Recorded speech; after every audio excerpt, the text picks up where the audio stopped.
Days.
Buongiorno, hanno pensato che mi sono accorciato durante la notte.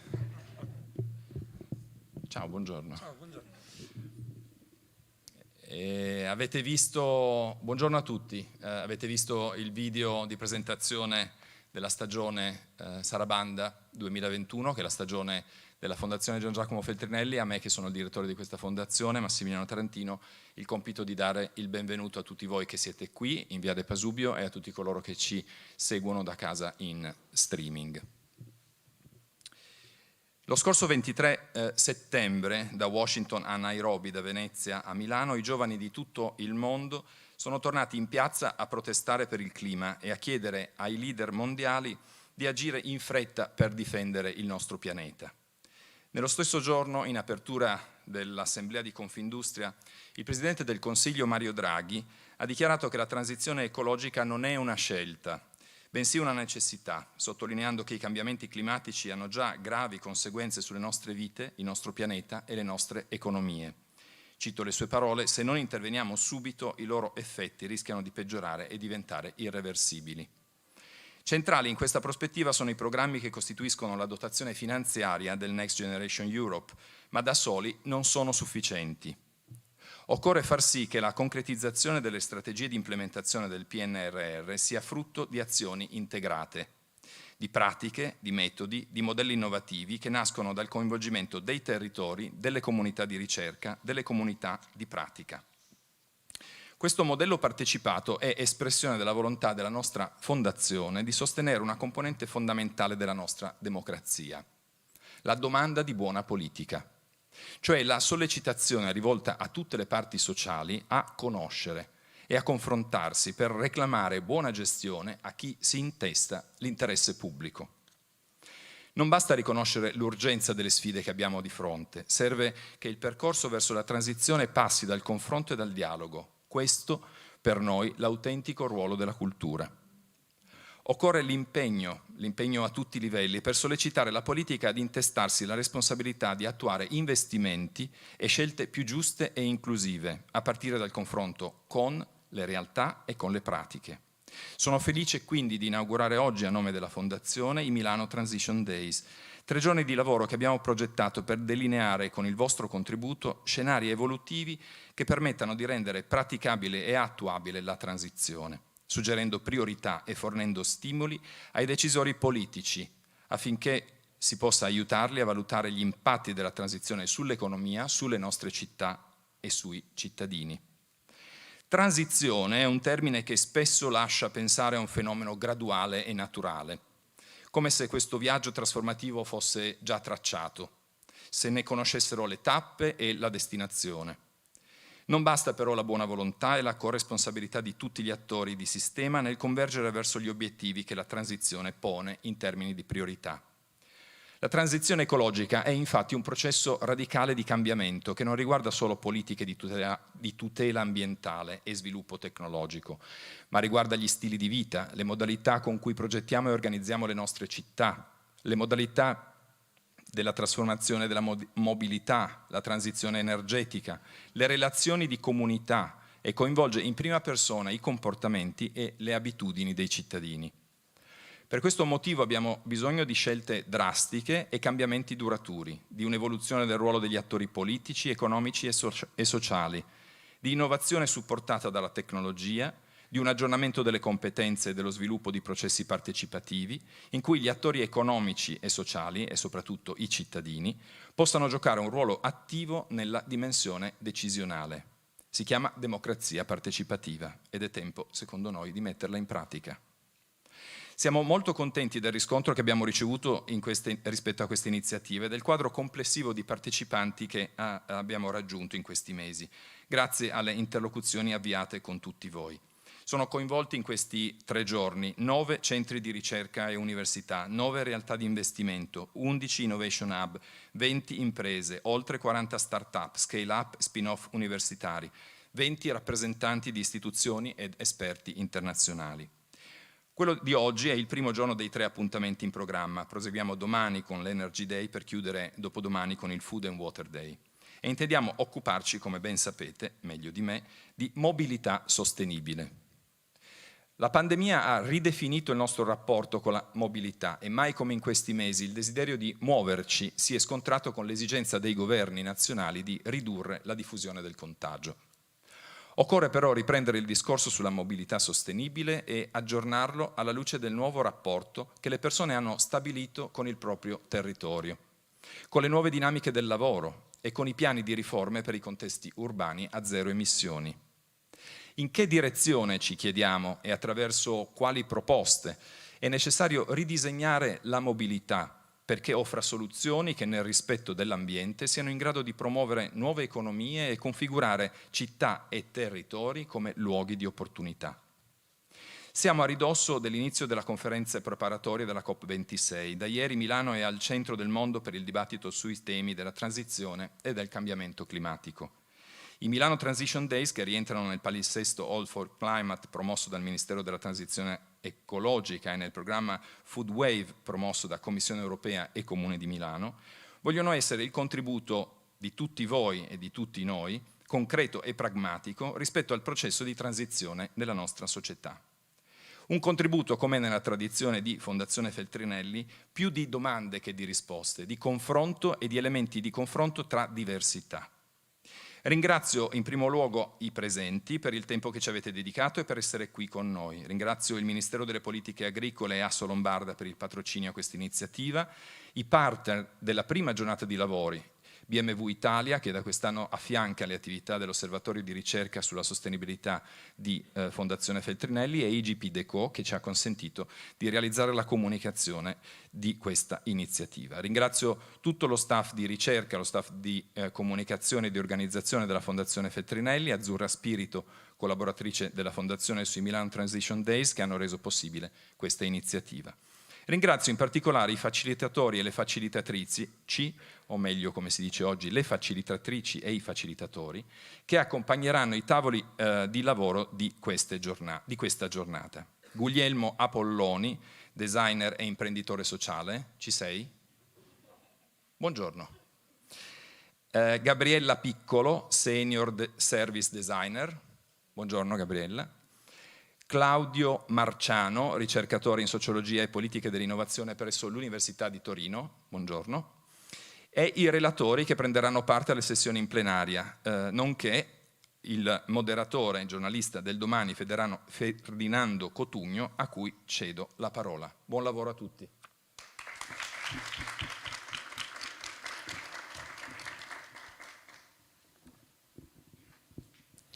Grazie.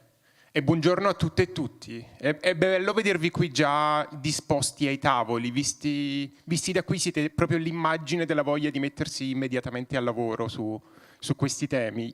Io mi chiamo Ferdinando Cotugno, sono un giornalista, mi occupo di ambiente ed ecologia, scrivo per il quotidiano Domani e mi occupo di questa cosa che è diventata un grande enigma, cioè la transizione ecologica, il problema di capire cos'è questa transizione ecologica, ed è un po' quello su cui lavorerete oggi. E sto facendo la spola fra qui, il Milano Transition Days e la Pre-COP, Youth for Climate al Mico, e c'è un grandissimo fermento di idee a Milano in questo momento, ed è proprio una bella sensazione, è proprio bello da vedere questa voglia di trasformare la curva dei problemi in una curva di soluzioni. E i giornalisti guardano un po' più al breve termine, di studiosi, ricercatori, policy maker. Io ho visto che nelle amministrative, nella campagna delle amministrative c'è stato una povertà di soluzioni, di idee, quindi secondo me giornate come quella di oggi, momenti come questo sono preziosi proprio per quello che diceva Massimiliano Tarantino, cioè la domanda di buona politica di quella che trasforma idee, progetti in soluzioni, costumi, stili di vita. So che avete tantissima voglia di mettervi al lavoro, succederà fra poco, però prima c'è un momento di ispirazione, qualcosa che probabilmente vi darà un po' molti spunti, un po' di contesto per cominciare il lavoro ai vostri tavoli. E abbiamo un intervento da Bruxelles di Matthew Baldwin, che è il vice direttore generale del Direttorato Generale di Trasporti e Mobilità della Commissione europea. Quindi io lascio la parola a Matthew Baldwin che ci racconta da Bruxelles la sua prospettiva. Grazie mille Ferdinando, grazie tante a tutti. Sono molto contento di essere con voi oggi. Mi dispiace che non sono a Milano, veramente, no, mi dispiace. Ma grazie tante per l'opportunità di parlare di come noi qui a Bruxelles pensiamo della transizione ecologica. As you have heard, it's probably better if I now switch to English to avoid putting you through a painful experience of my Italian. Thank you very much for this opportunity. Delighted to hear what Massimiliano had to say. I think we see the world in a very similar way. And I think this whole notion of the Mobility Day organized by the Fondazione Giangiacomo Feltrinelli, scusa, is really exactly what we need.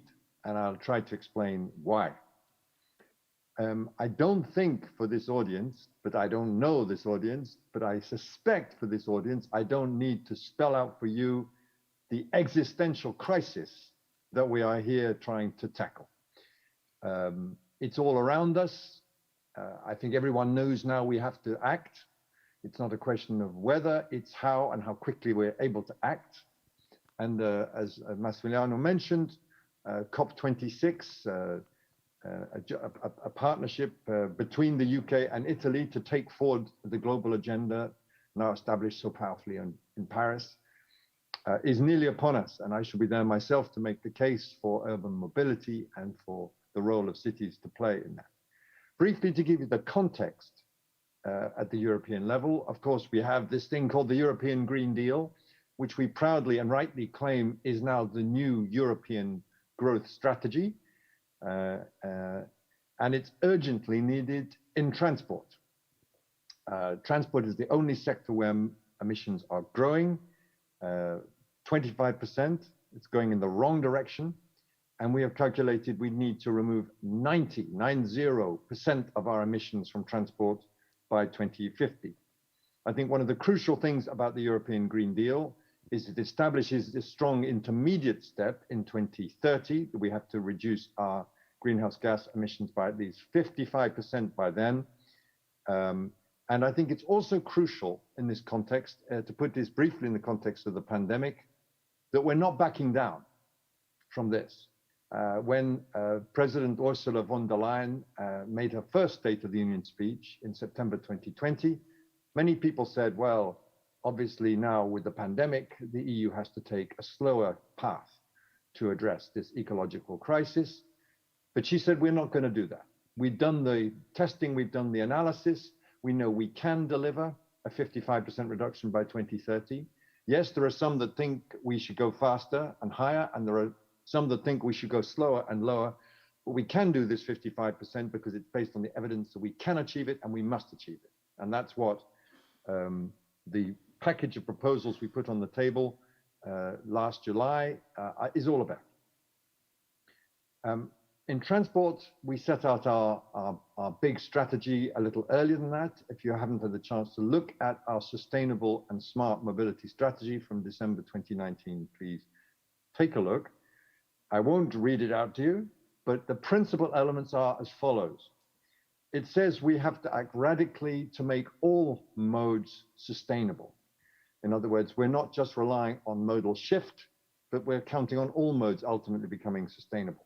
It means also in the short term, particularly for those modes which are not going to be ready in the short term, things like aviation and shipping, we need to ensure that the alternatives are widely available and we give the right incentives for the use of those alternatives.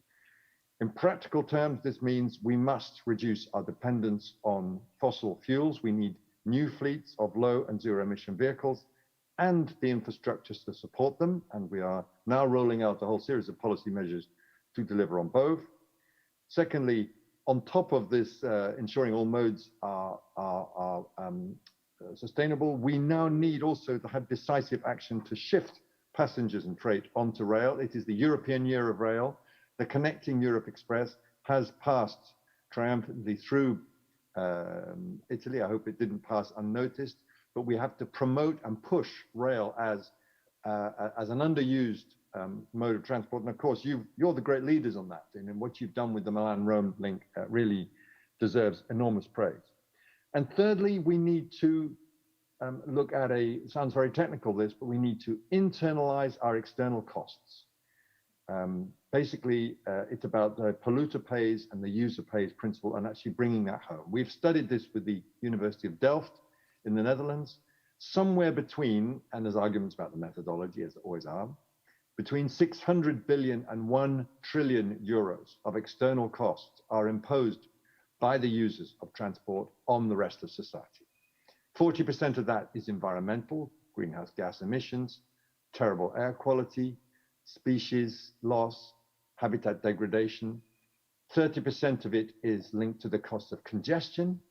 30%, 300 billion, 2% of our GDP. And 2% is the cost of road crashes. And I think you don't need a strong imagination to see that if you apply that to urban mobility, how transformational, if we can address those external costs, if we can internalize them in our jargon, that could be. And I think ultimately what this is all about. But stepping back again from this, why cities against this existential dilemma? Why are cities in the front line? And I'm going to use a slogan which has become so ubiquitous, it's become a cliche. We really have to think globally about climate change and we have to act locally. The EU is an urban continent. Cities take just 4% of our landmass, but 75% of us live in cities. That's going to rise to around 84% by 2050. And the cities account for around 70% globally, this is not a figure for the EU, but globally, of our greenhouse emissions. Cities are therefore in the front line. Cities have the motivation, the capacity, the ambition. If you talk to mayors up and down the European Union, as I have, to deliver on climate change, to be the leaders, to be the vanguard. And later today, and I'll say a bit more about this, we will be launching the project which has made me most excited in my entire career in the European Union. You can see how old I look. It's been a long career, which is to have 100 climate neutral cities in the European Union by 2030. And indeed, I'm taking part in another event later today in Milan, precisely that, to focus on how Milan can become a climate neutral city, we hope, by then. What's the pattern of our mobility in cities, if I can just focus on that for a moment? It's less car reliant than the rest of society, but the car is still dominant. Just to give you an idea, the Netherlands, which of course is the leading cycling country in the European Union, still 1/3 of trips of less than 5 kilometers are done by car. I was in Copenhagen last week, and of course they're intensely every day, posing challenges for the residents and for the city in terms of their goals, for example, of reaching climate neutrality by 2025 in the case of Copenhagen. In the case of Brussels, we have a federal tax system which basically rewards both companies and employees to have huge tax breaks on company cars. We have free parking for people when they reach their destinations in the center of Brussels, and we have relatively expensive and not always high quality public transport. I think this is an important point. We therefore have, again, hundreds of thousands of cars coming into Brussels from Flanders to the north and Wallonia to the south. And the people who drive their cars in, they are not bad people. They are responding to the systemic mix of benefits and costs we present to them as a system. If we presented a different system, people, I'm sure, would make different choices. So I think sometimes those of us who are trying to promote sustainable urban mobility shouldn't be condemning people for their choices in taking a car and driving it into the city or whatever it is. We've got to try and find ways of, going back to what I was saying about our sustainable and smart mobility strategy, ensuring that we're incentivizing sustainable and safe choices. How do therefore we address this? We need to increase the modal share of collective transport, public transport, as we sometimes call it. We need to dramatically boost active modes of transport, walking and cycling. We know how beneficial this can be in terms of our physical, our psychological, and our mental health. I can certainly speak from my own case on that. Of the 50 billion euros a year generated in terms of benefits by cycling, a large chunk of that is health benefits. And it actually poses a challenge, in fact, for cities. The cities that invest and have to put the money of their taxpayers down onto bike lanes don't always realize the benefits in terms of health changes. Later this year, we will be coming forward, following up the sustainable and smart mobility strategy with a new urban mobility framework, looking at the European dimension for urban mobility. The consultations have closed. I hope you had the chance to contribute to them. We've had a very lively response. And let me say a word about this new regime. What's the European Union doing, sticking its nose into the work of cities and member states? And that's a reasonable reaction. Subsidiarity, a terrible Brussels word, meaning things should be done at the right level, that should reign. And it's right, it's not for the Commission to decide, in all our great and infinite wisdom, how much walking and cycling and public transport there should be, whether cars should still dominate, what the price of bus tickets should be. That's for member states and cities, and most importantly, their citizens. I very much agree with what Massimiliano said about this, should decide. What can the EU do? Well, we have a framework called the Sustainable Urban Mobility Plan, which provides a great tool. It's now used by more than 1,000 cities, and a great series of guides, practitioner guides, user guides on the ELTIS, E-L-T-I-S website. If you haven't seen it, you might want to take a look. And we also fund a lot of projects for sustainable mobility through the Horizon 2020 program, as was, and we will in the future through the Horizon Europe project, and more about that in a moment. But we have some new elements that suggest we should build on these foundations for urban mobility. Firstly, we have a thing called the 10T network across Europe, the trans-European networks. And that is an area where Europe has rightly got involved because it's talking about the backbone of Europe's transport system, the big routes for road, rail, aviation, and shipping.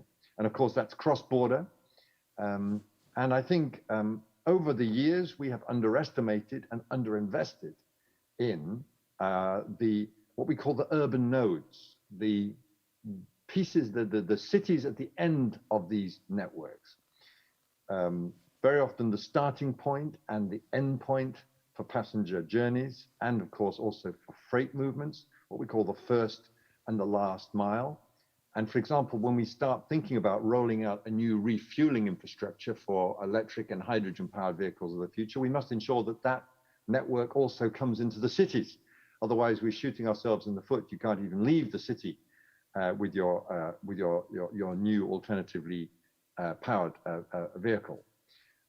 We need these stronger urban nodes there, firstly then for the network itself, to make sure that the network functions well, also to ensure better connectivity between the urban areas, the rural areas, and in between the suburban or the peri-urban regions. We mustn't allow cities to become islands of sustainable mobility, and at the same time, we mustn't forget the people who are living outside, who also are looking for alternatives to, again, use their car and drive it into the city. We've got to make that bridge. We've got to think of ideas like car parks on the edge of cities, which could be free or heavily subsidized, and then the facilities to ride buses or ride bikes into town to avoid clogging up the center. And we know from studies that people are very keen to use those. Too often the facilities are not provided. And the last point, of course, is we need to do this for the citizens, for the people who live in these cities. We need these stronger urban nodes. So we want to make SUMP, Sustainable Urban Mobility Plans, mandatory for all large or medium-sized cities that are on the TEN-T network. We want to make sure that cities are collecting data. This is the most basic thing. We know, for example, how many car kilometers are driven across the European Union, how many flight miles are flown, but we don't know how much walking and cycling or public transport use there is. And as a saying in urban mobility, if you don't measure it, you can't manage it. And last but not least, an important point, one of the things I work on heavily, it's road safety. If we want to encourage things like walking and cycling to make our cities more livable and lovable, and to tackle climate change and air pollution and congestion, we have to make it safe. We know that segregated bike lanes, for example, or pedestrianized facilities make it infinitely safer to walk or ride your bike. And unfortunately, if you now look at the pattern of road deaths across European cities, 70% of the people who die are vulnerable road users. And that number is rising. It's becoming safer and safer to drive a car in cities. We know that if we can build these segregated bike facilities, people will use them. There's a study that all the pop-up bike lanes that came up in the COVID pandemic generated increases of up to 50% in terms of bike use, generating already billions in terms of economic and health benefits. If you talk to cyclists, 90% of the people not cycling give lack of safety and lack of safe infrastructure as a reason for not cycling. And then last but not least, if we can't in the short term, or we don't in the short term provide that infrastructure, we need to reduce speeds. And I sit proudly in front of my 30km/h speed limit sign. This is a wave across the European Union of action that's being taken, also supported at the global level by the UN. And we in the European Union are reflecting on making some recommendations or giving guidance to member states and to cities about safe speed and safe speed limits on different types of infrastructure.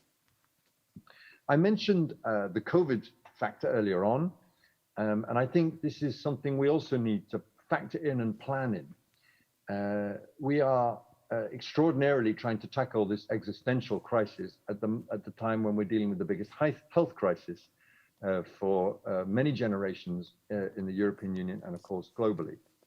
Sometimes there are some positive factors that we can draw on. What I call the lockdown experience, I think made people much more aware about the nature of the air quality in the places they live. So many people said to me, as I walk now in the city streets or I cycle in the city streets, I can hear the birds singing. I didn't know we had birds in this city. Noise is a forgotten damage to our health, a forgotten pollutant. We became more aware of the space and how we share it in cities. People having to line up outside stores to ensure social distancing, didn't have space on the pavements. So we took away some parking spaces in many cities to provide space for that. And afterwards people said, yeah, why do we give so much space to park cars when they're used for 10% of their lives and they're sitting unused or used clogging up the public spaces that we collectively own? And people started, I think, looking again at logistics and delivery services as we saw more and more Amazon delivery vans charging around the streets, dropping off deliveries to people who were staying home. So, and then last but not least, we've seen public transport and public transport operators struggling enormously as people felt too scared to use public transport during the outbreak. And the great risk indeed is that although active mobility is up, car traffic is starting to rise again. and all these changes to mobility risk being literally choked off by a sharp increase in car traffic.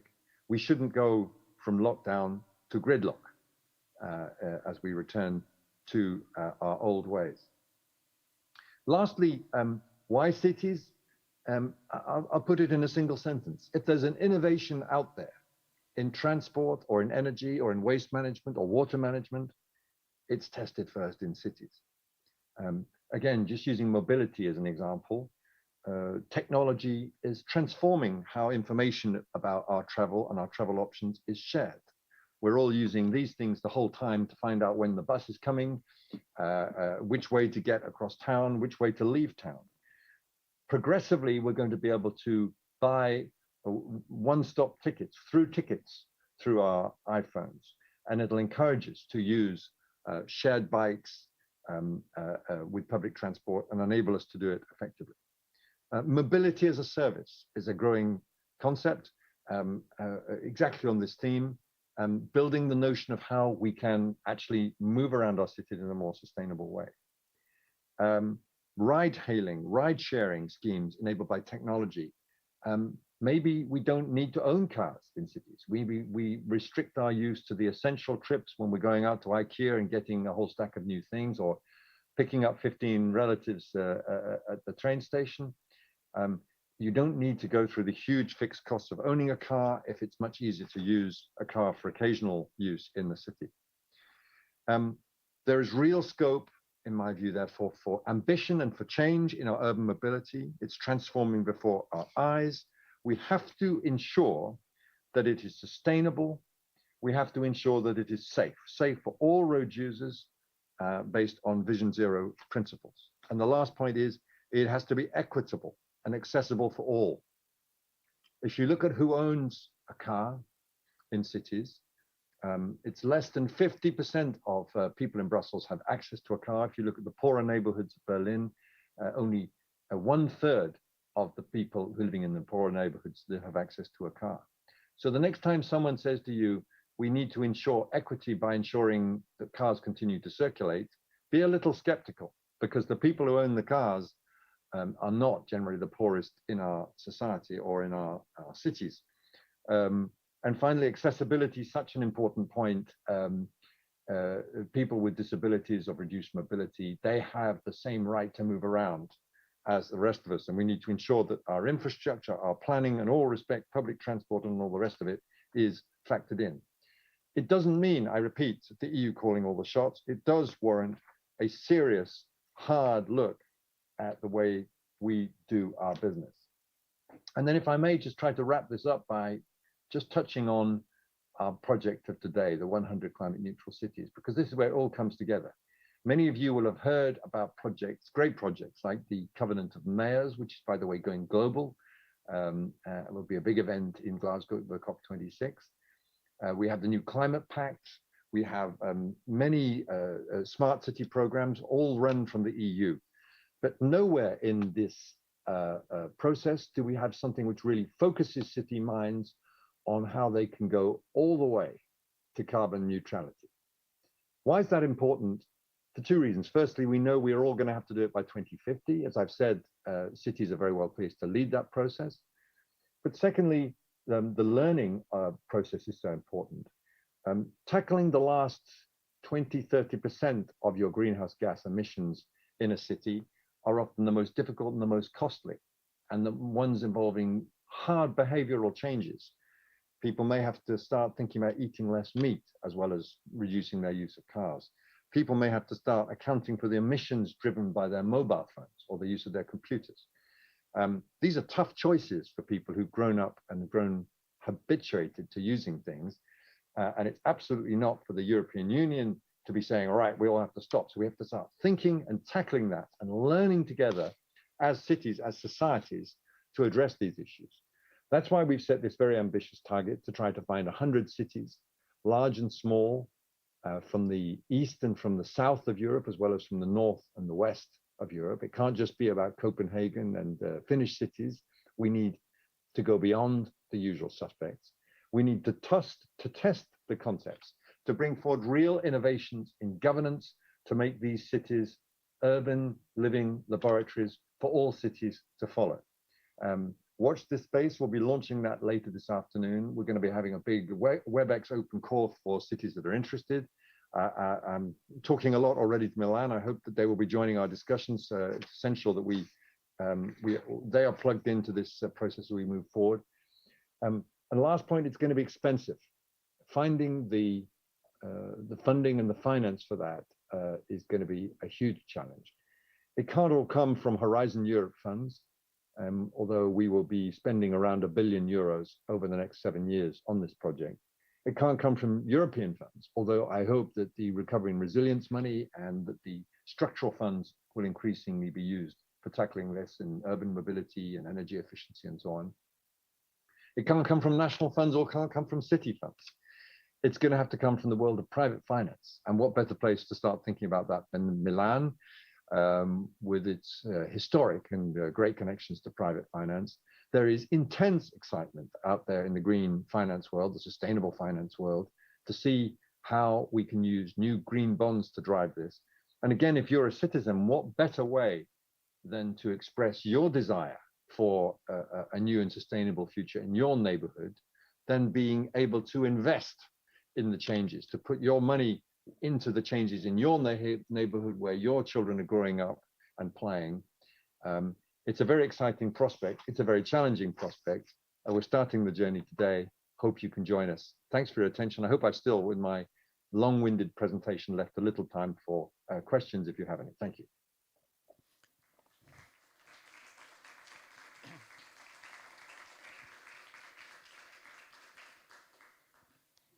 Thank you very much, Matthew. It was very inspiring to listen to you. I'm going to ask the audience if there's any question. C'è qualche domanda, qualche curiosità, qualche approfondimento che avete voglia di chiedere? Otherwise, I'm going to ask you something. And how important it is to communicate well everything that you said to citizens to make sure that everyone is on board of this mobility transition?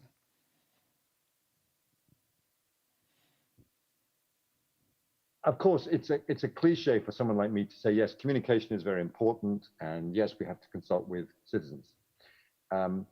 It's got to go beyond the cliche. It is absolutely essential that we do that effectively. And again, to take the example of cities, I've talked to a number of mayors about this.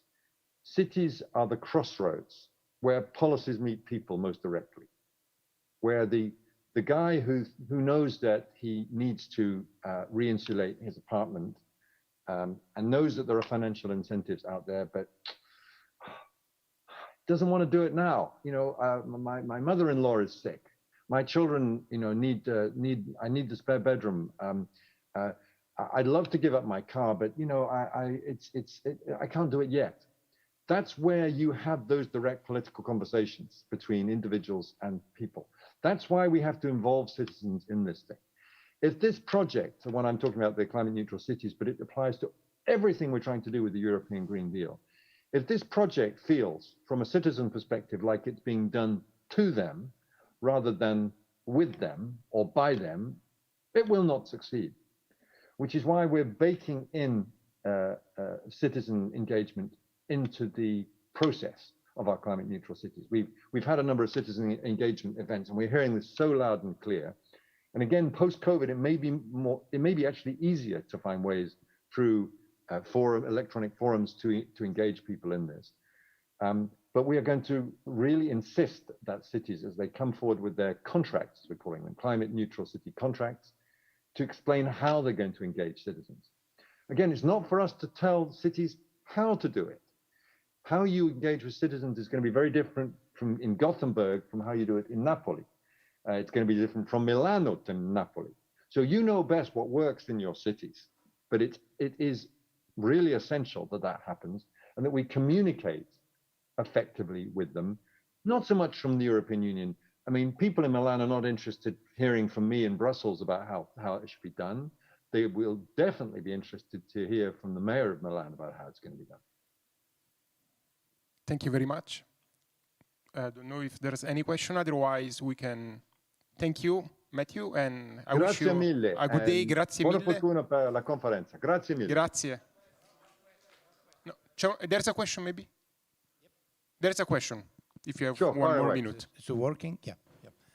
Yeah, good morning. Thank you very much for your speech. It was very inspiring, and I guess you focus most of the points that we take care when we plan mobility of Milan. I just have a curiosity about, just a few minutes ago, you mentioned the fact, for example, speaking about parking lots, you know, the amount of space that nowadays is wasted, you know, in something which is used just as very small percentage of the time. In my experience, I do feasibility studies for a company owned by a municipality. We sometimes have a problem with cost-benefit analysis nowadays. Of course, cost-benefit analysis is an important instrument, you know, to plan all the infrastructure, but according to my current experience, I noticed that some days, considering the state of things and the climatic crisis, nowadays rules and parameters of cost-benefit analysis, for sure on the Italian side, according to Italian legislation, but sometimes also on the European side, regarding European Commission, they maybe need an improvement, because I don't think they're completely taking into consideration all the external costs. In fact, sometimes when we try to draw a cost-benefit analysis comparing, for example, a road system with a mass transit system, it's less easy than expected to make it convenient, at least at the cost-benefit analysis level. Don't you think that nowadays also the rules and the parameter used on the cost-benefit analysis legislation, they should be updated in order to enhance and favor the public transport in confront of the use of cars? Thank you. I think you made about 3 absolutely brilliant points, if I may, sir. I mean, just to begin with the parking point, I think parking is one of the most important, but also at the same time one of the most difficult issues for local politicians to confront. And it's very easy for me to sit here in Brussels and say, yeah, we should, you know, reduce or drive up the cost of parking and try to make it. But it's really a tough challenge for local politicians, because it's one of those emblematic things that people complain about. So a very important first point. On the cost-benefit analysis, I can't speak to Italian rules, and I'm embarrassed to say I probably can't speak in detail for the European rules, but it is absolutely essential that we do a better job of ensuring a cost-benefit, the external costs are truly reflected. The study we've done from the University of Delft is relatively new. It needs to be transformed into those analyses. And again, if I use, 2 examples, parking spaces and bike lanes I mentioned earlier. If you do a conventional cost-benefit analysis on a bike lane from the perspective of a city, you'll underinvest in them, because the health benefits usually accrue somewhere else, and they're less tangible, they're less clear. And what I would call some of the intangible benefits. I mean, how do you put a price or a value on a park which is no longer ringed with traffic, and the people there can sit and have a coffee and make themselves be heard, and their kids can run around and play? Very difficult to cost that, but I think we all know how valuable it is.